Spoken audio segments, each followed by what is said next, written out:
Bonjour à tous. Donc aujourd'hui dans ce webinaire, on va parler un peu .NET Core, microservices, on va parler de bus, on va parler d'échange de messages. Donc en fait l'idée c'est que quand vous avez des architectures un peu plus complexes, vous avez des traitements asynchrones, vous allez avoir tendance à avoir des microservices reliés entre eux et qui se font par des échanges de messages, puisque le HTTP ne répond pas à tous les besoins. Le problème, c'est que du coup, quand on veut faire ça, ça peut être parfois fastidieux parce qu'il faut coder toute la tuyauterie, créer les queues, créer les échangeurs, faire attention à ce que le réseau tombe pas, gérer toutes ces problématiques-là, en fait, qui sont un peu bas niveau couche transport. Et en fait, c'est ce que Mass Transit nous propose, c'est de le gérer pour nous. Qu'on est juste associé de mettre en place notre code métier, mettre nos fonctionnalités, et Mass Transit s'occupera de toute la partie couche transport. Donc je vais commencer par me présenter. Donc je suis Gilles Weber, je suis chez SWAT depuis 2 ans maintenant. Ça fait 10 ans que je fais du .NET. J'interviens auprès des clients de SWAT en tant que full stack ingénieur, architecte tech lead aussi, et je fais aussi j'ai une bonne culture DevOps. Ma dernière mission en particulier où je faisais pas mal de déploiement et d'intégration continue. Alors, on va parler un peu plus de prérequis. Il faut avoir quelques prérequis quand même pour ce webinaire. Bon, c'est pas non plus très violent. Vous pouvez bien sûr connaître C# et .NET Core. Ça paraît primordial. Être à l'aise avec les concepts d'injection de dépendance. Ne pas avoir peur de tout ce qui est asynchronicité, parce qu'il va y avoir beaucoup de méthodes asynchrones dans ce code. Et aussi connaître un peu le principe de base des agents de message. Donc en anglais, c'est Message Broker. Par exemple, RabbitMQ, Azure Service Bus, euh, pour en citer d'autres. Voilà. Du coup, le sommaire. Donc, je vais vous parler d'abord de mon petit retour d'expérience dessus, qui va me permettre d'introduire la problématique que je vous ai montré au début. On va parler de bus, du coup, savoir ce que c'est un bus. Les avantages de Mass Transit, les messages, qu'est-ce qu'un message finalement, mais d'un point de vue objet, d'un point de vue fonctionnel. Maintenant, on va plus être dans une optique binaire, bas niveau, etc. On va parler de gestion d'erreurs, parce que Mass Transit nous permet de gérer les erreurs du réseau comme les erreurs fonctionnelles. Et à la fin, je vais vous parler un peu de Saga, qui est un pattern permet de faire pas mal de choses assez puissantes et que Mass Transit nous permet d'assez facilement mettre en place. Et à la fin aussi une petite démo bien sûr, où on apprendra à comment servir un café. Donc retour d'expérience. L'idée c'est que dans ma dernière mission, mon client, qui est une assurance, veut automatiser certains traitements, à savoir que en fait, le gestionnaire à l'heure actuelle prenait la carte grise et comparait manuellement les champs de la carte grise avec ce qui était déclaré dans le contrat. Donc ça prend forcément énormément de temps quand il y a beaucoup de contrats. Et donc ils ont loué un partenariat avec une société externe qui propose une IA. L'idée c'est que du coup on envoie le PNG ou le PDF à l'IA qui nous renvoie un JSON avec tous les champs et après nous on peut essayer d'automatiser ça avec des règles de validation. Donc du coup c'est quelque chose d'assez intéressant. Euh, du coup, les contraintes, par contre, c'est qu'à savoir que le partenaire de mon client était au début, l'IA était assez balbutiement. Donc, pour l'instant, elle mettait entre 5 et 15 secondes à répondre. Donc, on ne pouvait pas se permettre de faire un appel HTTP, puis d'attendre la réponse, et puis faire le traitement ensuite. En plus, il y avait un problème de surcharge serveur. Si on faisait 2 ou 3 appels concurrents, le serveur tombait. Donc, c'était assez gênant. Du coup, on avait besoin un peu de cette mise en place d'une file d'attente pour éviter d'appeler trop le serveur, mais aussi on va se dire, bon, bah, de mon côté, je place tous mes appels en attente, puis quand il me répondra, je m'occuperai de la réponse. Donc la solution proposée, moi j'ai proposé qu'on mette en place un RabbitMQ, qui est un agent de message, et on puisse utiliser du coup, avec ça, on pourra mettre en place dans une fonctionnelle un workflow avec une pièce qui arrive à l'état nouveau. On l'envoie à l'IA, du coup elle change d'état, on passe à l'état court de traitement. Au retour de l'IA, on reçoit la réponse, et en fonction de la réponse, on fait quelques règles de validation, et elle passe à valider, refuser. Du coup, c'est ce qu'on appelle une machine à état. Le problème, c'est que du coup, faire tout ce code à la main, parce que du coup, notre architecture commence à avoir une Web API, 3 Windows Services, puisqu'on avait différents Windows Services pour lire la base de données, un autre pour les règles de validation, ce genre de choses, et plus d'autres contraintes techniques, et un RabbitMQ. Ça fait beaucoup d'agents en fait dans le système, et si on doit coder à chaque fois tous les échanges de messages à la main, ça devient assez fastidieux. Du coup, est-ce qu'on peut pas trouver un moyen de gagner du temps et s'occuper juste des règles métiers? Et c'est la promesse que nous fait Mass Transit finalement. Donc, avant de continuer, je vais quand même vous parler de ce que c'est un bus. Parce qu'un bus, c'est quand même l'élément principal de l'architecture. Le bus, c'est l'autoroute de messages finalement. C'est tous les messages transitent par le bus. Et un bus, c'est composé de quoi? C'est composé d'échangeurs, de fils, qu'en anglais on dit queue, et ces échangeurs et ces fils sont reliés entre eux par des liaisons, et les applications se connectent ensuite à des queues pour recevoir les messages. Un peu comme un système postal à la poste fonctionne à peu près comme ça, on pourrait dire. Du coup, qu'est-ce que va nous apporter Mass Transit dans tout ça? En fait, Mass Transit va prendre tous ces concepts qui sont plutôt couche transport et va encapsuler ça dans le concept de endpoint, donc en français point de terminaison. Et l'idée, c'est qu'on n'enverra plus nos messages sur des échangeurs, sur des queues. On va envoyer nos messages en fait sur des URI. Donc les URI, elles seront au format, pour RabbitMQ, c'est RabbitMQ 2 points, mais sinon, si on imagine qu'on utilise Azure Service Bus ou Amazon SQS, ou j'en ai encore d'autres, ça sera plutôt peut-être une URL, un HTTP. On peut aussi envoyer directement sur une queue un échangeur, toujours, hein, c'est pas parce que Mass Transit nous abstrait ça qu'on n'a pas le droit de taper directement sur les parties internes. Et du coup, les avantages de Mass Transit, donc ils sont nombreux. Déjà, ce que je disais, une abstraction de la couche transport. On s'occupe plus de créer les queues, on va plus s'occuper de créer les échangeurs. Tout ça, c'est fait par Mass Transit. Nous, on s'occupe juste de, voilà, moi je veux envoyer mon message de type Toto soit à la Terre entière, soit à un certain destinataire. Donc Mass Transit va nous permettre de faire ça. En plus, du coup, il est compatible avec plusieurs messages brokers, donc j'en ai mis quelques-uns. Donc, je disais RabbitMQ, Azure Service Bus, Amazon, Apache aussi, ActiveMQ. Mais on peut aussi se faire j'ai mis .NET Core dans l'idée où on peut aussi se faire un bus en mémoire. C'est pas l'optimal, mais bon, pour un petit test de mise en place, pour des POC, ça peut être intéressant. Pour les tests unitaires aussi, on verra après, puisque Mass Transit propose des tests unitaires. Et surtout, dans l'esprit .NET Core, on est toujours avec une forte injection de dépendance, donc compatible avec plein de moteurs d'injection de dépendance, que ce soit celui proposé par défaut dans .NET Core, comme Autofac ou Unity, si on veut l'utiliser d'autres. La concurrence d'accès aux données aussi va être mieux gérée, pardon, excusez-moi. L'idée, c'est que du coup, Mass Transit a vraiment été fait avec les dernières librairies .NET Core, donc tout ce qui est API asynchrone va vraiment être exploité au mieux, et du coup on aura une meilleure intelligence au niveau de la gestion de la concurrence d'accès aux données. Et ça évitera d'avoir des deadlocks, ce genre de choses. Un des points primordiaux aussi, voilà, c'est la gestion des connexions et des erreurs réseau. L'idée, c'est que du coup, qu'est-ce qui se passe si mon réseau tombe? Mass Transit va attendre que le réseau revienne et va reconnecter tout automatiquement. On se trouve du coup avec un réseau qui est assez résilient, et nous, on sera occupé de rien. On a juste déclaré au début de notre application, bah voilà, je veux tel échangeur, j'ai tel message à envoyer. Après, tu t'en occupes, moi je m'occupe plus de ça. Un autre point très très intéressant, les politiques d'échec de renvoi de message. Je reçois mon message, sauf que au moment d'enregistrer en base de données, ma base de données ne répond pas. C'est pas de bol. Mais je sais que voilà, j'ai un bon DevOps et j'ai une bonne équipe infrastructure qui va me remettre ça d'aplomb dans les 5 minutes. Du coup, je peux très bien me dire, écoute, tu retentes dans 5 minutes, tu retentes dans 10 minutes. Il y a plein de politiques qui sont en plus cumulables, on peut tout paramétrer, on peut s'amuser aussi à filtrer par type d'exception, enfin, c'est assez puissant.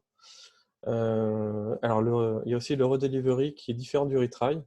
Je l'expliquerai après la différence, mais c'est une sorte de retravail de second niveau. Et aussi, fait intéressant, on peut aussi faire du scheduling. À savoir que Transit s'intègre bien avec Quartz.net, mais RabbitMQ propose aussi un plugin et Azure Service Bus aussi, où l'idée, on peut se dire, au lieu d'envoyer mon message tout de suite, je l'envoie dans 1 heure, je l'envoie dans 5 minutes, pour X ou Y raison, hein, ça dépend toujours du besoin du système. Voilà, donc ensuite je vais parler de saga et de persistance. La saga, c'est un pattern en fait la machine à état est une saga souvent. L'idée c'est que on va avoir un orchestrateur qui va juste lui donner les ordres à tous les acteurs du système. En lui-même, il ne fait rien à part donner les ordres. Et Mass Transit nous permet de mettre ça en place vraiment très facilement. Et en plus, ça s'intègre assez bien avec tout ce qui est ORM classique, à savoir Entity Framework Core, Dapper, MongoDB, Hibernate. Et enfin, parce que bon, on dit toujours que tester, c'est douter, mais bon, c'est quand même bien de mettre des tests unitaires. Donc Mass Transit a des API de tests qui sont plutôt bien. Je vous montrerai tout à l'heure. L'idée, c'est que du coup, bien sûr, il ne faut pas tester l'infrastructure en tant que test unitaire. Donc Mass Transit va nous permettre de faire des bus en mémoire, justement, pour juste tester est-ce que quand mon consommateur reçoit bien mon message, il a bien traité le message comme je l'attends. Toute la partie, est-ce que le message arrive jusqu'au consommateur, c'est forcément lié à l'infrastructure, donc c'est pas testable unitairement, quoi. Donc jusqu'ici, j'espère que ça va. On va passer ensuite à la définition d'un message, mais d'un point de vue objet. On n'est plus sur une... Il faut vraiment se dire, maintenant on est dans le fonctionnel. Donc il faut savoir que le message, déjà, l'avantage de Mass Transit, c'est qu'il n'y a aucune implémentation à faire. Ça, c'est génial. Tous vos messages sont des interfaces. Et vous n'aurez aucune classe à créer qui dérive de cette interface. Je vous montrerai tout à l'heure comment on fait, mais l'idée c'est que vous êtes juste là pour dire, voilà, j'ai ces contrats-là, et c'est avec ça que je vais communiquer. Donc du coup, Mass Transit va encapsuler ces messages. Forcément, on ne va pas envoyer juste le contenu, on va envoyer des entêtes avec l'ID du message, le point de départ, le point d'arrivée, à quelle heure. Il y a pas mal d'entêtes qui sont gérées, en fait, tout ça par Mass Transit. On s'en occupe pas, on n'est pas là pour ça, bien qu'on puisse toujours, hein, si on veut les surcharger, c'est pas interdit, mais les cas d'utilisation sont plutôt rares. En général, on fait plutôt confiance au framework, sinon ça sert à rien de prendre un framework. Alors, il faut savoir qu'il y a d'abord 2 types de messages. Ça, c'est très important de bien comprendre la différence. Donc, il y a la commande. La commande, c'est un message qu'on va envoyer à un destinataire pour lui donner un ordre. Par exemple, fais mon café, crée un nouveau client, lance telle routine. Voilà, c'est un ordre. Donc, l'idée, c'est que ce n'est pas pour la terre entière, c'est vraiment... moi, orchestrateur, je t'ordonne, toi, acteur numéro 3, de faire ça, et pas les autres, quoi. C'est que pour toi. Si jamais, par mégarde, j'ai planté ma configuration et que j'ai deux acteurs qui écoutent le même message, il n'y a que le premier qui va le recevoir, le deuxième ne le verra jamais. Et il y a ensuite l'événement qui est plutôt un message publié, et là, c'est plutôt pour dire, voilà, j'ai reçu l'ordre tout à l'heure de créer le client, ça y est, le client est créé. Parce que là, du coup, ça peut être intéressant que la terre entière le sache. Parce qu'on peut imaginer qu'on a un service de log, un service d'une autre partie de l'organisation de l'entreprise qui a besoin de savoir qu'un client a été créé pour le mettre dans leur CRM, parce que X ou Y raison, en fait, finalement. Là, l'idée, c'est que du coup, tous les acteurs qui ont souscrit au message le recevront et pourront le traiter chacun de leur côté. C'est un peu le message sur le forum, sur la place publique, quoi. Donc là, c'est plutôt intéressant de le nommer au participe passé. Vraiment, voilà, les commandes, on va donner un ordre, ça va être un impératif, un infinitif. Un événement, ça va plutôt être un participe passé. Alors, le suffixe command event, c'est pas obligé de les mettre, hein, moi, je les mets là pour bien vous montrer la différence, mais après, c'est vous de voir. C'est comme toujours, dans tout ce qui est clean code, hein, les choix d'équipe sont prioritaires sur le reste. Donc, comment on reçoit un message finalement, maintenant qu'on a vu tout ça? Donc, en fait, on va utiliser ce qu'on appelle un consommateur. Donc, je vais dire à partir d'ici en anglais un consumer, parce que c'est quand même le nom de l'interface. Donc, c'est une petite classe qui implémente juste e-consumer. lié au type de message, hein, bien sûr. Et donc, du coup, on a une seule méthode asynchrone à implémenter. Et dans cette méthode asynchrone, en fait, il y a un seul argument qui va être le contexte, qui va contenir à la fois le message, à la fois les entêtes et à la fois les outils qui vont nous permettre de répondre à ce message. Il faut savoir que si vous voulez, bien sûr, vu que c'est une interface, on peut en implémenter plusieurs. Une seule classe peut implémenter plusieurs consommateurs, mais ce n'est pas recommandé. Déjà rien que pour le principe solide, le S de solide, hein, on essaie de faire une seule responsabilité. Mais ensuite, on va voir que bon, si on commence à faire ça, on change de pattern, et puis on commence à faire une saga finalement. Donc comment on fait ça? Du coup, c'est de l'injection de dépendance, c'est pareil, hein. On va enregistrer dans le moteur d'injection de dépendance le consumer, et lui aussi peut avoir dans son constructeur des classes externes qui vont nous permettre de faire le boulot. Par exemple, je pense au repository pour aller taper la base de données, ou un log, évidemment, on peut toujours loguer, ce genre de choses. Alors, comme à chaque fois, on peut toujours évidemment ne pas utiliser le moteur d'injection de dépendance. Si on a envie de tout faire à la main, on peut, mais bon, c'est un peu dommage. Il faut savoir qu'en plus, Mass Transit propose des outils assez puissants. Par exemple, si vous avez 10 consommateurs qui ont le même namespace, plutôt que de mettre 10 lignes en disant bah, ajoute le consumer 1, 2, 3, 4, 5, on peut dire bah, ajoute-moi tous les consommateurs du même namespace que celui-là. Et du coup, on n'a plus besoin de toucher à la configuration.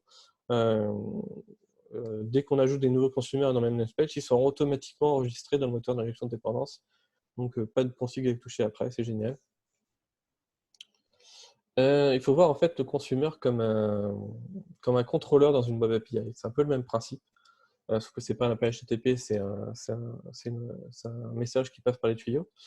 Mais l'idée, c'est un peu la même, déjà parce que c'est un peu le même cycle de vie, sauf si bien sûr on décide de le changer, mais c'est transient. C'est-à-dire que pour chaque nouveau message, c'est une nouvelle instance du consumer qui est créée. Et en plus, il y a une pipeline. Quand un message arrive, il y a une pipeline complexe. Et en fait, l'idée, c'est que on peut s'amuser à ajouter des éléments dans cette pipeline. Je vais juste montrer vite fait, excusez-moi, j'ai le truc de... Voilà. Donc, voilà, tout ça, c'est la pipeline en fait, de réception. Donc, tous ces éléments-là sont proposés par Mass Transit et on peut s'amuser à les surcharger, en ajouter d'autres, un peu comme dans une web API. On peut s'amuser à savoir qu'est-ce qui se passe avant, après, pendant, est-ce qu'il se passe une exception, etc. Voilà. Du coup, maintenant, on a reçu un message, mais pour recevoir un message, il faut peut-être d'abord l'envoyer. Donc, comment on envoie un message? Donc, pour un événement, déjà, il faut utiliser ce qu'on appelle un publish endpoint. Donc, c'est effectivement, c'est un peu votre tableau sur la place publique, c'est un endroit où vous allez poser vos messages, ou la boîte aux lettres jaune dans la rue. L'idée, c'est qu'après, ça part partout.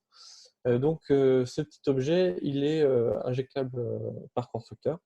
Donc, vous n'avez pas besoin de faire quoi que ce soit dans la configuration. Juste le fait que vous ayez mis via Mass Transit, automatiquement, l'objet est enregistré dans le moteur d'injection de dépendance. Donc, vous avez juste besoin de vous le mettre dans le constructeur et vous l'avez. Dans le cas vous voulez faire une réponse parce que vous êtes dans un consumer, ce que je disais tout à l'heure, le contexte, le consumer, ce que vous fournit l'argument, il est lié dedans. L'objet implémente cette interface. Et en fait, tout ce que vous avez à faire, c'est, donc tout est asynchrone, hein.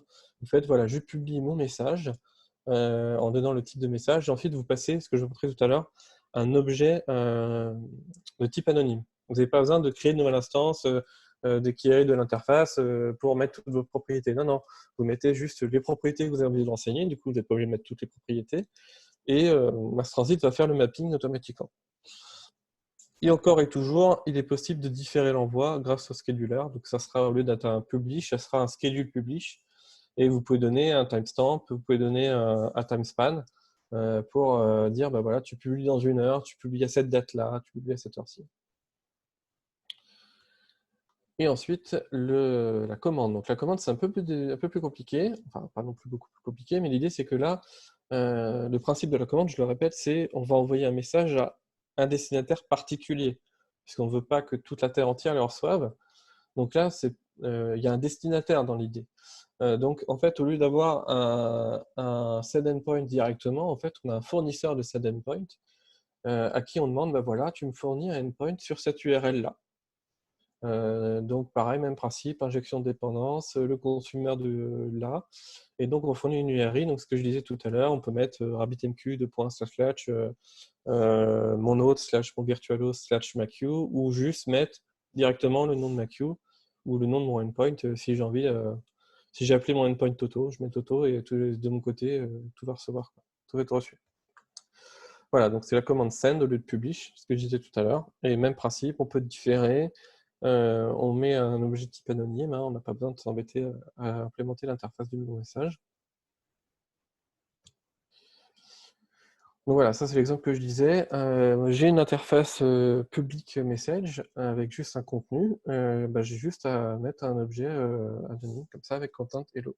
Si jamais je rajoute d'autres propriétés qui ne sont pas dans le message, elles ne seront pas sérialisées, elles ne seront pas envoyées. Donc il n'y aura pas d'erreur, mais ces parties ne seront pas envoyées. J'espère que jusqu'ici tout va bien. Si vous avez des questions, n'hésitez pas à les poser sur le chat. Ensuite, on va parler de request response. C'est juste une petite aparté que je voulais vous faire. C'est d'autres outils qui sont dans Mass Transit, mais qui ne sont pas utiles pour les grosses architectures. Mais par contre, quand vous avez une petite architecture, ça peut être intéressant. Si vous avez que 2 ou 3 services.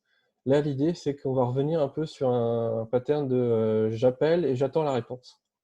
Mais on peut très bien, cette fois-ci, attendre une réponse positive et négative en même temps.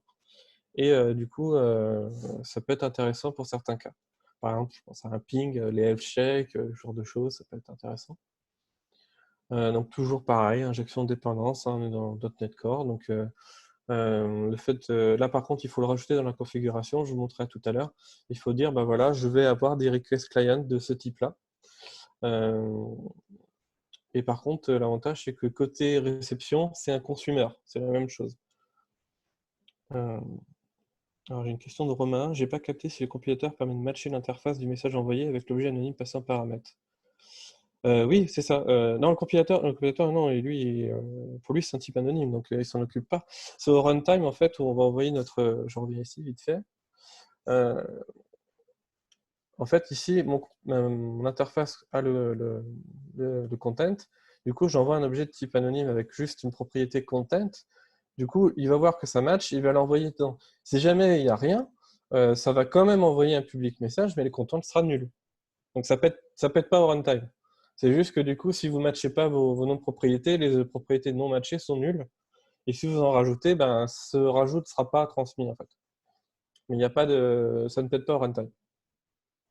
J'espère avoir répondu à ta question, Romain.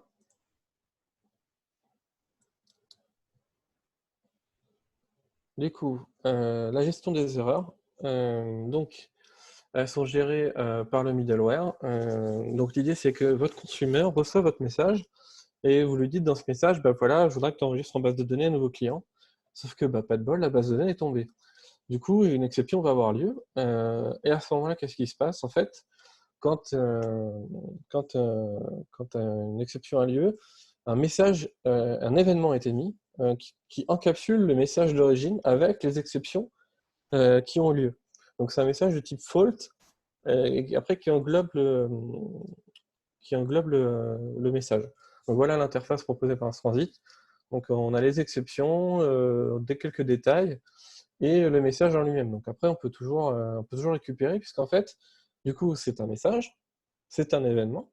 Donc on peut très bien avoir un consumer de cet événement et donc un consumer de fault même message qui lui-même pourrait très bien avoir une erreur et donc avoir un fault de fault. Alors, on peut se traquer si on veut s'amuser.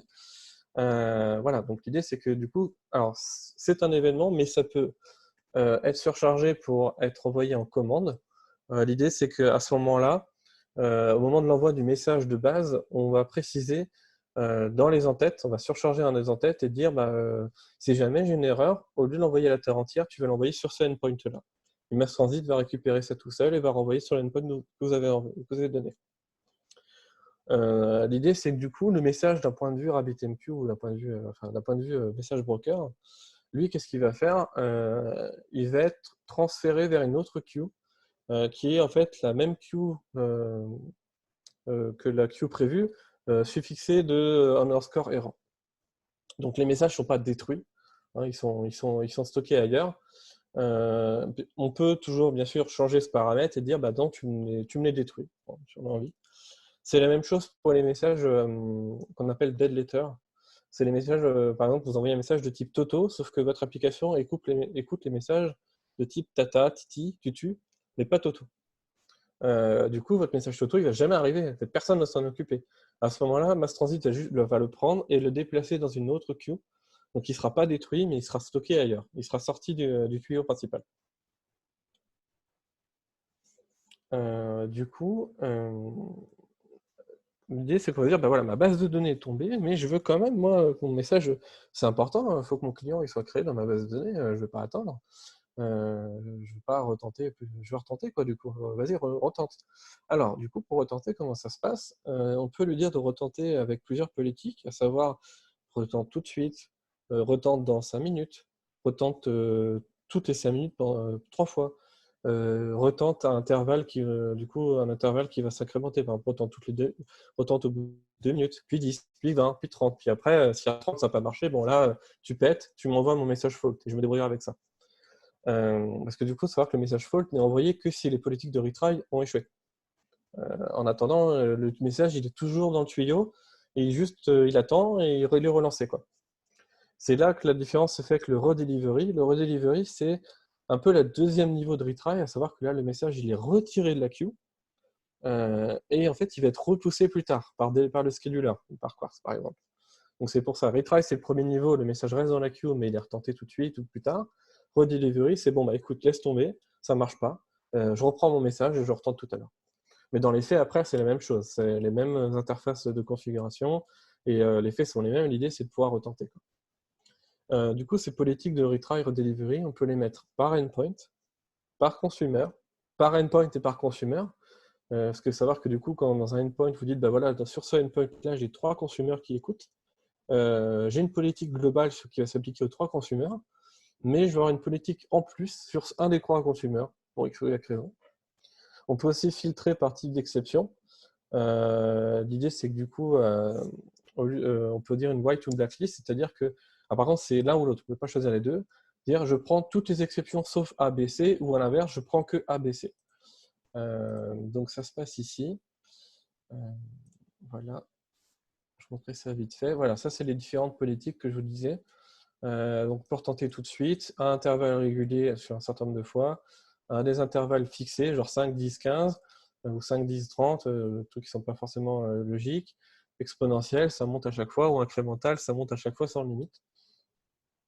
Et on peut s'amuser à dire, bah voilà, mon message retry, je vais prendre que les arguments, que les exceptions. Les autres, je ne les prends pas. Voilà, vraiment ce que je disais tout à l'heure. Sur mon endpoint qui s'appelle input queue, je vais avoir un message retry immédiat 5 fois, c'est-à-dire qu'on retourne tout de suite, sans attente, mais que pour ce message, que pour ce type d'erreur, donc pour les erreurs SQL. Et mon consumer a lui en plus une autre politique.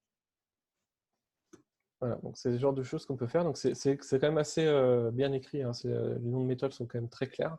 Il n'y a pas trop besoin de la doc, mais bon, avec la doc est très très bien écrite, donc vous allez voir, c'est assez facile à mettre en place. Du coup, on va passer. Est-ce que jusque-là tout va bien? On va passer à un concept un peu plus.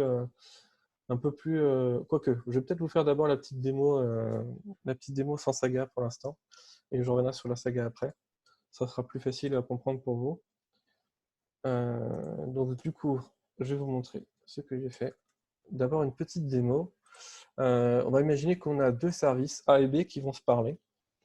Dans mon service A, il va demander en fait de façon régulière des informations au service B. Et il va aussi demander, il va faire un petit health check au service B dans un autre programme en routine. Donc j'ai 2 messages qui vont partir complètement asynchrone l'un de l'autre. Mon service B, lui, du coup, forcément, il va répondre à ces demandes. Et de l'autre côté, lui, il va envoyer un message public. Donc là, ça va être un publish pour dire coucou. Comme ça, il va faire des petits coucou. Donc là, A et B vont le recevoir. Du coup, comment j'ai paramétré ça? Donc c'est ce que je vous disais. Donc ça, c'est la partie injection de dépendance, l'enregistrement. Donc on lui dit, bah voilà, j'ajoute mass transit, j'ajoute un bus. Donc dans mon bus, je dis, bah voilà, j'ai une factory de bus qui est fournie par mass transit. Tu crées un bus sur RabbitMQ qui va partir sur un certain host et un certain virtual host. Alors j'espère que vous connaissez un peu comment fonctionne RabbitMQ, mais l'idée c'est que c'est un peu des environnements séparés, les virtual hosts. Et je vais lui dire, bah écoute, je lui dis, bah voilà, j'ai ajouté tous les consommateurs dont le namespace est le même que ce consumer-là, et tous les consommateurs dont le namespace est le même que celui-là. Alors pourquoi j'en ai deux? C'est parce qu'en fait, j'ai le public est utilisé par A et B, donc il est dans une autre librairie, et ceux-là sont propres que AA. Donc j'ai mes deux consommateurs de A ici, et j'ai mes consommateurs utilisés par A et B dans une troisième librairie. Et ensuite, je vais lui dire, bah, écoute, tous les consommateurs que j'ai enregistrés dans Mass Transit vont écouter ce endpoint-là, service 1. Et l'idée, c'est que du coup, que mon message soit un message publié, un message commandé, je ne vais pas me soucier de savoir comment ça va gérer. Pour les publier, je vais dire, bah, moi, un publier, je publie mon message et il va arriver sur ce endpoint. Mass Transit s'en occupe. Pour les messages commandés, effectivement, là, il va falloir fournir ce nom. Donc, c'est quand même important que l'autre service connaisse le nom du endpoint sur lequel envoyer ses commandes. Mais pour les événements, je n'ai pas besoin de le faire. Et voilà à quoi ressemble un consumer. Voilà, c'est tout simple. C'est une petite classe qui implémente un message, qui implémente e-consumer de mon message, qui consume mon message. Bon, là, je fais juste un petit log.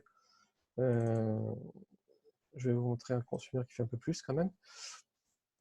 Par exemple, le consumer B, donc je disais, il va recevoir un message information request de A. Du coup, qu'est-ce que je vais faire, moi? Je vais dire, bah bon, alors là, je m'amuse à dire, on peut s'imaginer que j'ai pas envie une fois sur deux. Hein, je suis un peu chiant. Donc l'idée, c'est de me dire, bah voilà, si ma seconde est impair, tu l'envoies bouler. Donc j'envoie une exception. Sinon, bah, tu vas lui répondre. Donc c'est ce que je disais. On met une URI en disant, bah voilà, tu vas envoyer sur l'échangeur du service A. Et tu vas lui envoyer cette commande-là. Donc c'est une commande, hein, parce que je dis send. Du coup, il n'y a que A qui va le recevoir. Si je veux envoyer un message public, un publish, c'est juste ici, c'est context.publish. Et donc là, voilà, dans mon publish, j'ai que mon message ID. Ce que je vous dis dans le contexte, vous voyez, j'ai mon message, mais j'ai aussi du coup la méthode publish directement dans le contexte. Puisqu'en fait, mon contexte est un ePublish endpoint et un send endpoint provider. Il fait les deux. Donc voilà. Donc je vais lancer la petite démo. Juste une petite seconde. Voilà.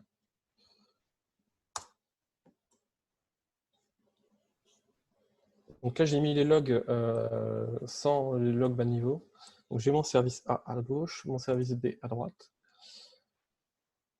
Voilà, donc il faut savoir que dans RabbitMQ, pour l'instant, rien n'existe. Hein. J'ai fait un environnement vierge.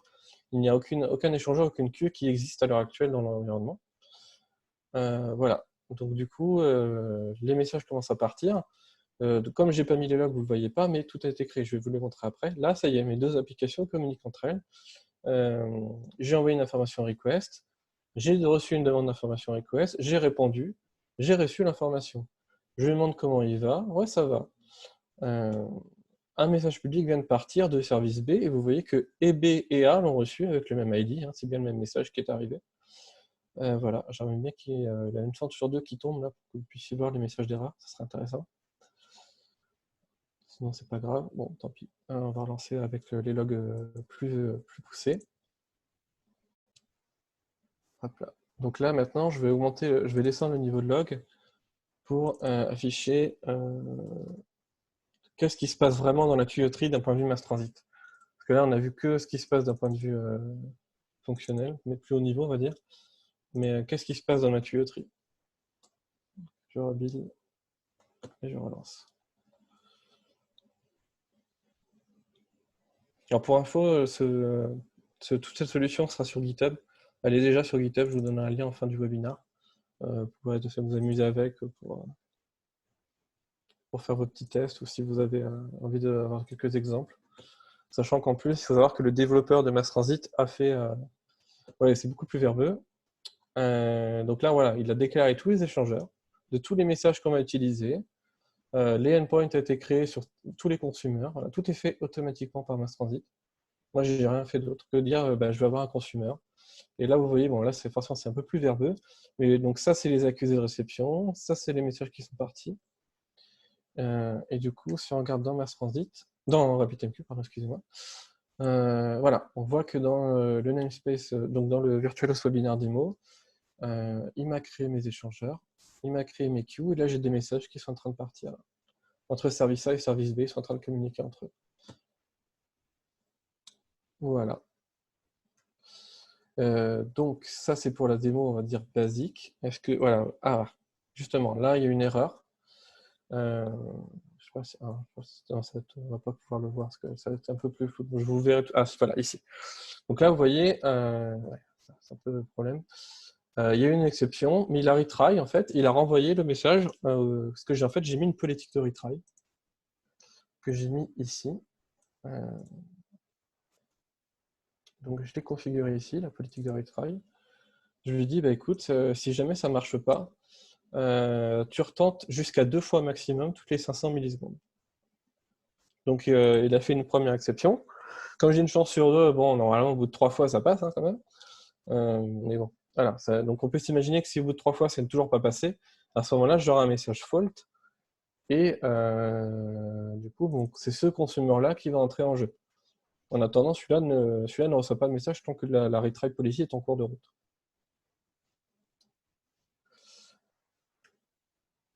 Pour information, oui, j'ai oublié de vous montrer, mais j'ai mon RabbitMQ et mon SQL Server dans le Docker. Donc là, dans le GitHub que vous allez récupérer, il faudra monter SQL Server et RabbitMQ sur un Docker. Donc, continuons sur la présentation. On va passer à un concept un peu plus compliqué, mais qui est très intéressant, les sagas. Donc, je repasse en plein écran. Est-ce que la démo était assez claire? J'ai perdu personne. J'espère pas avoir été trop vite. Après, de toute façon, si vous avez des questions, n'hésitez pas. Et puis, le GitHub est assez explicite. Plus, c'est ce que je disais. Le développeur est vraiment impliqué. Depuis le confinement, il a mis en place des webinaires lui aussi. Il a toute une playlist YouTube où il explique dans chaque vidéo, il est déjà à 18 vidéos, chacune 1 heure, dans lesquelles il explique bien tous les concepts de son librairie. Donc, si vous avez beaucoup de temps devant vous, vous pouvez regarder ces vidéos, elles sont très intéressantes. Donc, la saga, qu'est-ce que c'est? Donc, c'est ce que je disais tout à l'heure, c'est une transaction distribuée. Qu'est-ce que ça veut dire? Ça veut dire qu'en fait, on peut imaginer, donc là, je vais prendre l'exemple d'une machine à café, d'une commande de café. Vous allez au Starbucks et vous voulez un café. Et du coup, pour votre café, il va se passer plein de choses en fait. Déjà, vous allez faire votre commande, vous allez ensuite payer. Une fois que c'est payé, là, il se passe des choses. On va commencer à faire la base du café. Quand le café est terminé, on va se mettre des petits toppings. Et là, quand les toppings sont terminés, on peut dire que le café est terminé et il vous est remis. Donc, c'est quand même un espèce de workflow assez simple, avec 4-5 étapes. Et donc, l'idée, c'est qu'on veut pouvoir identifier, parce que du coup, j'ai peut-être 3-4 commandes de café qui arrivent en même temps. Starbucks, vous avez vu, c'est des fils. Donc, il faut pouvoir identifier que le café 1, il va pour le client 1, le café 2 pour le client 2, etc. Pas se mélanger les pinceaux. Et l'idée, c'est que ce ne soit pas la même personne qui fasse tout. On travaille à la chaîne, un peu de taylorisme. J'ai quelqu'un à la machine à café, j'ai quelqu'un qui fait le paiement, j'ai quelqu'un qui met les toppings. Donc, l'idée, c'est que voilà, j'ai plusieurs services. J'ai un coordinateur qui va dire, bon, voilà, on est passé à cette étape-là, c'est à ton tour. Ok, tu as fait, ok, c'est à ton tour. Donc, c'est un événement qui va initialiser. C'est quelque chose se produit dans le système qui fait que du coup, on va commencer une saga. Et en fait, à partir de là, tous les messages qui sont partis de la saga partagent un même identifiant qu'on appelle la corrélation. Et l'idée, c'est souvent un guide. L'idée, c'est que du coup, tous les messages vont avoir le même en tête, ce correlation ID qui va passer dans tous les messages. Et du coup, ça permettra à tous les acteurs de savoir, ah, ça, c'est le café de machin, c'est pas le café de truc. L'idée, c'est que du coup, la saga va recevoir un événement qui va la démarrer. Et avec ce même ID, donc que je disais, va à son tour renvoyer une commande à des services en lui disant bah voilà, j'ai reçu ma commande, sauf que du coup, moi je commence pas mon café tant que j'ai pas été payé hein, quand même. Donc je demande au chargé de caisse de dire bah, demande au client des sous. Donc du coup, le chargé de caisse demande au client de payer. Quand c'est fait, il avertit le manager en disant ça y est, il a payé. Ok, très bien. Bon bah du coup, toi, préposé à la machine à café, fais ton café, fais le café, et dis-moi quand c'est terminé. Du coup, le café est fait. On renvoie en disant ça y est, le café est terminé. Ok, je passe au topping manager. Et le topping manager ajoute les toppings, puis après c'est terminé. Du coup, la saga va permettre de garantir la cohérence des données. Qu'est-ce que ça veut dire? Ça veut dire que du coup, comme c'est une transaction, on peut s'imaginer que si au milieu il y a un problème, on peut réagir, c'est-à-dire soit en rollback en tout. Bon, dans le cas d'un café, c'est plus compliqué, mais pour un truc un peu plus, genre une base de données, enfin des trucs un peu plus IT, on peut s'imaginer que du coup, il y a un rollback qui se fait, ou avoir des scénarios de compensation. Et ça, c'est très intéressant. Par exemple, quand je reviens sur mon café, au moment de faire mon café, bah, pas de bol, la machine est en panne ou la machine a plus de lait dans le réservoir. Bon, bah là, du coup, en temps normal, on va se dire, bah non, je peux pas faire votre café, monsieur, j'ai plus de lait. Donc là, non, la saga va dire, ah, tu n'as plus de lait, attends, alors refile-le, et quand c'est fait, tu me dis, et on reprend le cours où on en était. Donc voilà, ça c'est un peu le schéma d'une saga. On va dire, je sais pas, une saga sans métier derrière, juste une UI par exemple, hein, souvent ça peut être une web API, ça peut être un service, hein, ça peut être autre chose, va lancer un événement, que la saga va le récupérer, donner un ordre au service 1 qui va le prévenir. Donc je mets la flèche vers la saga, mais il faut savoir que les flèches bleues sont des événements. Donc on peut s'imaginer que d'autres reçoivent l'événement, mais bon, la saga le reçoit, va donner un ordre au service 2, qui prévient, donne un ordre au service 3, et quand c'est terminé, la saga, entre guillemets, est terminée. Du coup, comment on fait ça dans Mass Transit? Parce que quand même, voilà, c'est bon, c'est un joli concept, mais comment on fait ça? Alors, d'ailleurs, c'est pas bien compliqué. Déjà, il faut savoir que du coup, on a dit, hein, il faut une corrélation dans tous vos messages. Donc, pour ça, en fait, il n'y a pas besoin de se compliquer la vie à mettre correlation ID partout dans vos messages. Il y a une interface fournie par Mass Transit. Vous dites juste que votre message implémente correlated by en mettant le type, donc GUID, int, string, et de fait, tous vos messages ont cette correlation ID, sans que vous ayez à l'écrire vous-même. Ensuite, il y a deux façons de faire une saga. Donc, la première, c'est la state machine, donc en utilisant une librairie qui est interne à Mass Transit, hein, donc je l'ai donné le nom, mais il faut savoir que maintenant, elle est complètement intégrée à Mass Transit. C'est le même développeur qui l'a fait, donc il a tout mis au même endroit. Et l'idée, c'est que ça va être une écriture assez user-friendly. Je vais vous la montrer tout à l'heure, mais ça va vous permettre de rien qu'en lisant le code, en plus c'est très clean code, c'est très sympa. Rien qu'en lisant le code, on sait du coup qu'est-ce qui va se passer, quoi. Et j'ai aussi une autre possibilité, c'est la Consumer Saga. La Consumer Saga, l'idée c'est que ça va être un peu une étape intermédiaire pour revenir à la state machine. L'idée c'est que vous aviez pas de saga du tout, une saga avec une autre librairie, vous en avez marre, vous avez envie de passer à Mass Transit. Vous pouvez très bien utiliser cette petite implémentation-là pour un peu faire du entre-deux, puis après revenir à la state machine. Donc, je vais vous montrer comment j'ai mis la machine à café avec ces deux implémentations. Ça marche pareil. Le résultat est exactement le même, mais du coup, le code n'est pas du tout écrit de la même façon. Donc, petite démo, donc les deux services, je les fais. Donc, on va passer au café. Alors, on va d'abord montrer un peu le code. Donc, avant de continuer, je vais vous montrer, je le disais bien dans RabbitMQ, j'ai un VirtualHost exprès, Webinar Coffee. Donc là, on voit que pour l'instant, j'ai aucun échangeur, à part ceux de base de RabbitMQ, dans ce VirtualHost. Je suis vraiment là, je suis vierge, j'ai rien du tout. Et vous allez voir qu'après avoir lancé l'application, tout sera créé tout seul. Moi, j'ai rien de fait. C'est Mass Transit qui va s'en occuper.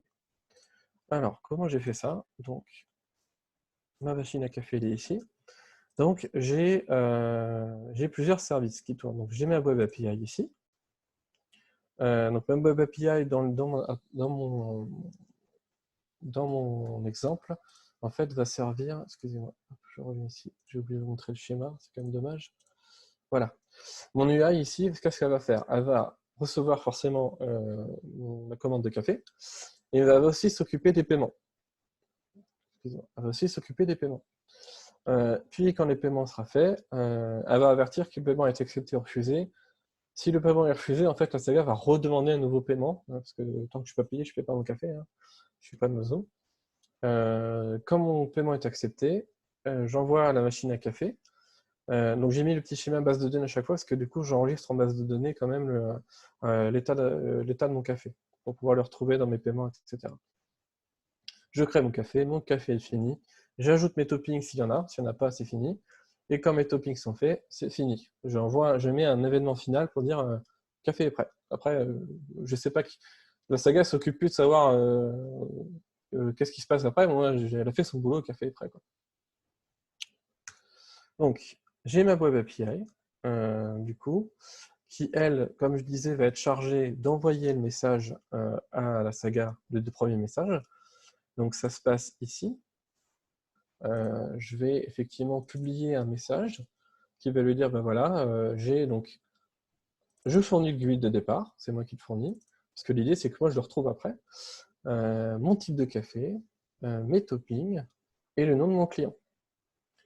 Du coup, la saga va le recevoir. Quand la saga va demander le paiement, j'ai un consumer, parce que là du coup, on va être hors du cas contrôleur HTTP, on va être du coup sur Mass Transit. Du coup, j'ai un consumer qui va recevoir le paiement et la demande de paiement, et lui va juste simplement enregistrer en base de données la demande de paiement pour que après l'UI puisse la lire directement. Et donc du coup, ma state machine, elle est ici. Donc, vous allez voir voilà, donc ça c'est tout le code ici. Toute la logique d'orchestration se trouve dans ces 40 lignes. J'ai rien de plus. Donc qu'est-ce que je dis ici? Donc là, j'ai d'abord mis des endpoints, hein, c'est pour mes commandes. Il faut bien que je déclare mes commandes. Je mets des endpoints pour mes commandes, donc je sais quel nom ils ont. Donc le kebab case, pour info, c'est minuscule séparé par des tirets. Donc j'ai un formateur fourni par Mass Transit qui me permet à partir du nom de la commande, de fournir directement le nom au kebab case. Qu'est-ce que je vais dire? Je vais dire, quand j'ai cet événement-là, ma liaison se fait sur le correlation ID. Et comme en plus cet événement-là, c'est le premier, je lui dis, quand c'est une nouvelle saga, ça sera bien sûr le correlation ID qu'il faut prendre. Et pour tous les autres messages, je lui dis, écoute, l'ID qu'il faut suivre pour bien reconnaître l'identification de mon café, c'est cette propriété-là. Ensuite, forcément, vu que c'est une machine à état, j'enregistre un état. Donc, j'ai un state. Et ensuite, voilà, donc la partie plus intéressante, c'est ici. Au départ, quand je reçois cet événement, alors on enregistre dans l'instance toutes les informations qui vont nous permettre de faire vivre la saga, savoir le nom du client, le type de café qui était demandé, les toppings, le montant, puis envoie une commande et passe à l'état paiement en attente. Donc là, j'ai déclaré des états de ma machine à état. Donc j'ai l'état initial qui n'est pas indiqué, mais qui est l'état par défaut de la saga. J'ai un état attente de paiement, un état payé, un état mon café de base est prêt et un état mon café est prêt. Ensuite, je vais lui dire, pendant que tu es en attente de paiement, du coup, quand tu reçois un événement, le paiement a été accepté, envoie la demande de création de café avec l'ID de corrélation toujours pour que mon troisième acteur qui va être la machine à café sache de quel café je parle, avec les informations dont il a besoin, à savoir j'ai un café de tel café, il n'y aura pas de topping en fait. Le pas de topping, ça me sert plus tard pour pouvoir sauter l'étape des toppings si j'en ai pas. Et je passe à l'étape payé. Par contre, si j'étais en attente de paiement et que je reçois un paiement refusé, je redemande un paiement. Mais je reste du coup à l'état awaiting payment. Et c'est l'UI qui va ajouter nos paiements. Quand je suis passé à l'étape payée, quand je reçois mon événement, j'ai mon café qui est de base qui est prêt. Donc si j'avais pas de topping, si j'avais des toppings, pardon, je demande des toppings. Et je passe à l'état mon café de base est prêt, mais j'attends les toppings. Et si ce n'était pas le cas, j'avais pas de topping, donc le café est prêt. Et on passe à l'état café prêt. Et enfin, toujours, si jamais mon café de base était prêt, j'attends plus que les toppings. Dès que je les ai reçus, je dis que c'est fini et je publie un événement pour dire c'est fini. Voilà. Donc, c'est un code quand même qui est assez lisible. Pour vous donner un ordre d'idée, le Consumer Saga, l'autre écriture, ça ressemble à ça. Donc, en fait, l'idée, c'est qu'on va savoir que tout se passe ici au niveau des implémentations. Ma saga est initialisée par cet événement-là. Elle va orchestrer tous ces événements-là. J'enregistre directement dans la saga les informations. Et là, j'ai une succession de consume, en fait. En fait, c'est un multi-consommateur. Donc, c'est juste que lui, au lieu de consommer une commande et envoyer un événement, il va consommer des événements et envoyer des commandes. C'est l'opposé. Voilà, donc ça se passe ici. C'est le même code, hein, entre guillemets, c'est juste que je l'ai sorti des méthodes. Donc, c'est une écriture qui est moins user-friendly, mais qui marche pareil.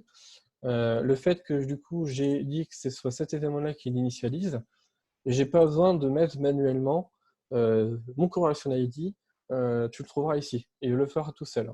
Donc, j'ai pas besoin de le faire. C'est pour ça que, du coup, ça, je le set jamais, il est seté automatiquement par cette interface. Voilà, du coup, ma machine à café, qu'est-ce qu'elle fait? Elle a juste un petit consumer qui lui dit, bah écoute, je reçois ma demande de création de café. Alors, je me suis amusé à dire, bah, il y a une petite chance qu'il n'y ait plus de lait. Donc, à ce moment-là, tu envoies une exception. Sinon, bah, tu dis que le café est prêt. Voilà, je l'ai mis en base de données. Du coup, le retry, ici, je l'ai configuré encore une fois dans le moteur d'injection de dépendance. Je dis, bah voilà, je vais recevoir ma demande de création de café de base ici, sur ce endpoint-là. Et je vais lui dire, bah écoute, tu tentes 3 fois toutes les 5 secondes. Enfin, tu tentes une fois toutes les 5 secondes jusqu'à 3 fois, pardon, excusez-moi. Voilà. Gilles, une petite question. Il se passe quoi si le paiement est refusé indéfiniment?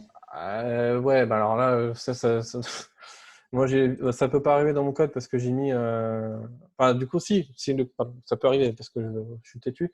Bah, à ce moment-là, la machine à état, cette instance-là de cette machine à état, donc pour cette ID de corrélation donnée, du coup, la machine à état, elle est bloquée. Elle va attendre qu'il y ait un événement qui la débloque. Sauf si moi, je l'ai prévu dans mon code. On peut très bien s'imaginer dans ma saga ici. On peut très bien s'imaginer dans ce bout de code-là ici, dire bah, si je reçois un événement refusé, j'incrémente un compteur, par exemple, je ne sais pas. Et si ça fait 3-4 fois, bon, bah, je laisse tomber. J'envoie un événement pour le dire bah non, votre café, vous pouvez aller vous faire voir, vous ne l'aurez jamais. Quoi. On peut très bien s'imaginer ce cas-là. Après, ça dépend ce que vous connaissez. Quoi. Du coup, ça se passera ici. C'est en fait, vous dites je reçois un événement, comment je réagis? Voilà, donc on va faire une petite démonstration rapide. J'espère avoir répondu à tes questions, Francis. Donc,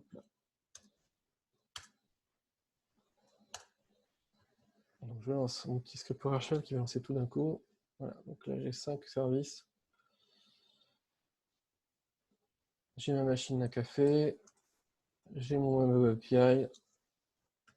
Alors ça, c'est un event listener. Je me suis amusé à mettre un petit programme qui fait rien d'autre que tout lire. Il va juste écouter ce qui se passe.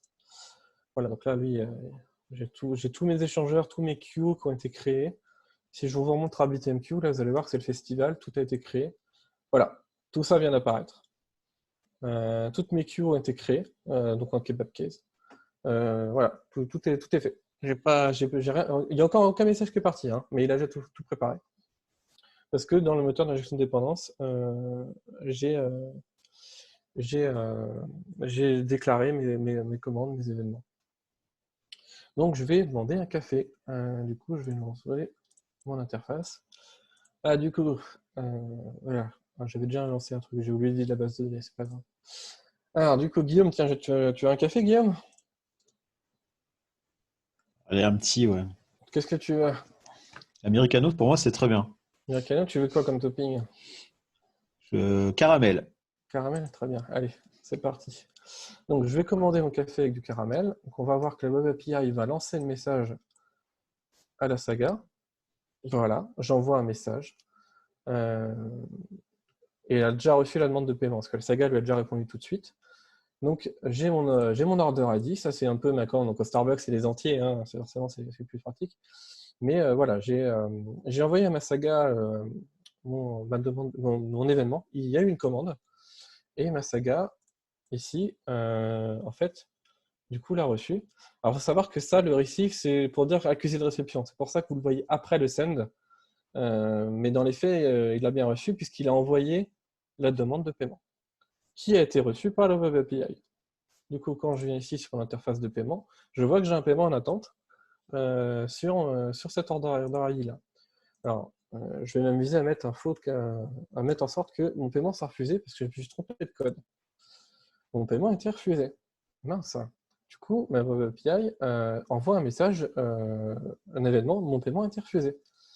Ma saga, du coup, reçoit ce message, donc on le voit ici. Paiement refusé event, voilà, il a été reçu par la saga. Donc avec l'ID que je vous ai montré tout à l'heure. Hein. Et du coup, il redemande un paiement. Du coup, j'ai un nouveau paiement à faire. Donc je fais mon paiement cette fois-ci, parce que je me souviens du code de ma carte. Voilà. Mon paiement a été accepté. Du coup, il envoie, la saga reçoit la demande, l'événement, et on demande à ma machine à café de créer mon café. Du coup, mon café est arrivé ici. Voilà. Donc lui, il a reçu le message. Donc j'ai mis un petit tempo le temps que vous voyez les choses arriver. Voilà. Donc là, le café est prêt. L'échangeur qui permettait d'envoyer le message n'existait pas encore parce qu'il n'avait pas besoin de le faire. Donc il le fait à la volée. Et il envoie le message, mon café est terminé. Ma saga, à ce moment-là, reçoit, voilà, elle a reçu, pardon, excusez-moi, le café a été fini. Je vais demander, elle va donc vous demander les toppings. Les toppings, la queue n'existait pas, il va la créer à la volée, c'est pareil. Donc la deuxième fois que je lance la commande, cette étape-là ne sera plus là, parce que les queues, les échangeurs sont déjà existants. Il va demander à ajouter les toppings. Voilà, et il dit j'ai bien reçu ton événement, merci. Du coup, mon topping manager qui est ici a reçu et a envoyé, ben voilà, je t'ai rajouté tes toppings. Et du coup, après ma saga dit ben voilà, ton café est prêt. Du coup, quand je reviens ici, mon café est prêt. Et du coup, si on montre, regarde l'event listener. Donc ça, c'est un peu le, voilà, c'est lui, c'est un peu le superviseur de Starbucks qui est un peu juste là pour voir ce qui se passe sans rien faire. Désolé pour le manager. Du coup, voilà, il a dit bah, j'ai vu un événement avec cet ID-là, j'ai vu un événement avec cet ID-là, donc il y a eu un événement refusé, un paiement accepté. Il a demandé le café, il a ajouté les toppings, il est prêt. Donc je peux suivre l'avancée grâce à ça. Hop là. Du coup, on voit que dans RabbitMQ, tout est là. Des messages sont passés. Donc là, tout a été traité. Hein. Voilà. Est-ce que vous avez des questions? Est-ce que j'étais clair? Bon, il y a Romain qui lance des débats sur le nommage de topping, mais à part ça, j'ai pas Ouais. vu de nouvelles questions. Oui, donc Romain, oui, effectivement, avec Azure Service Bus, ça marche pareil. Hein, juste, donc, ça, c'est l'info, c'est le site de Mass Transit. Donc, voilà, donc RabbitMQ, Azure Service Bus, c'est juste, c'est un autre, c'est un autre package Nugget, mais c'est la même chose. Hein. On peut utiliser les Azure Functions aussi. ActiveMQ, SQS ou en mémoire. Ah oui, je voulais vous montrer les tests unitaires. Excusez-moi, je ne vous les ai pas montrés.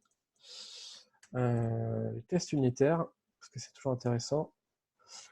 Voilà, donc ça c'est un petit test unitaire que j'ai écrit qui va juste tester que mon café, la demande de création de café a bien été faite. Alors je vais juste killer tous les applis hein, pour éviter que j'ai rien qui tourne. Parce que du coup le test unitaire, on est sorti de l'infrastructure. Donc en fait, qu'est-ce qu'on fait? C'est qu'on va faire un bus mémoire, donc ça s'appelle un harness. On déclare dans ce bus mémoire un peu à la façon injection de dépendance, c'est un peu l'écriture, j'ai un consumer. Donc je lui passe un repository mémoire au lieu d'un repository base de données. Et je vais lui dire, bah, écoute, tu envoies une commande avec un americano sans topping. Voilà. Et est-ce que, est-ce que le message a bien été reçu par le endpoint? Est-ce que le message a bien été reçu par le consumer? Et est-ce que dans ma réponse, est-ce qu'il y a eu un message qui a été publié après qui est de type, du coup, ce que mon consumer peut répondre, à savoir soit un fault, soit un type pass message, pass coffee finished. Voilà, donc ça permet de lancer le test. Et donc, je vais vous le lancer vite fait. Hop là. Donc là, on est d'accord que mon appli ne tourne plus, hein, les bus sont coupés, etc. Il est en train de tourner, il build.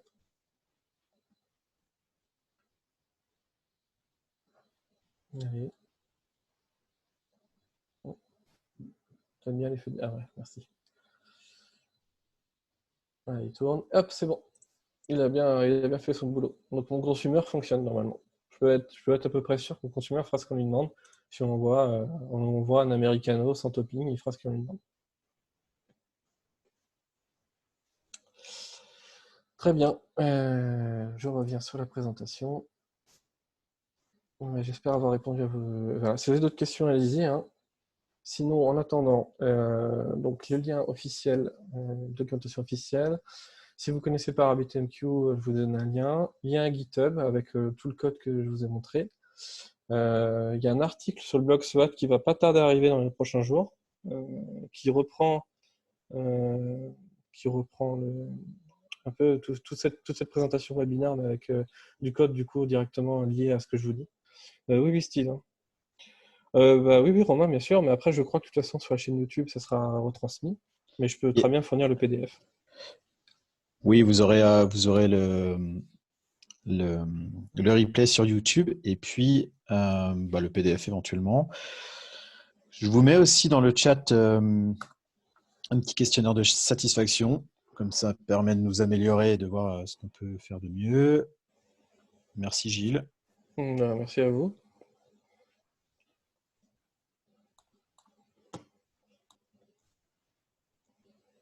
Plus d'autres questions, Voilà. on peut quitter, hein, je pense. Très bien. Merci beaucoup. Et bonne journée. Ouais, bonne journée à tous.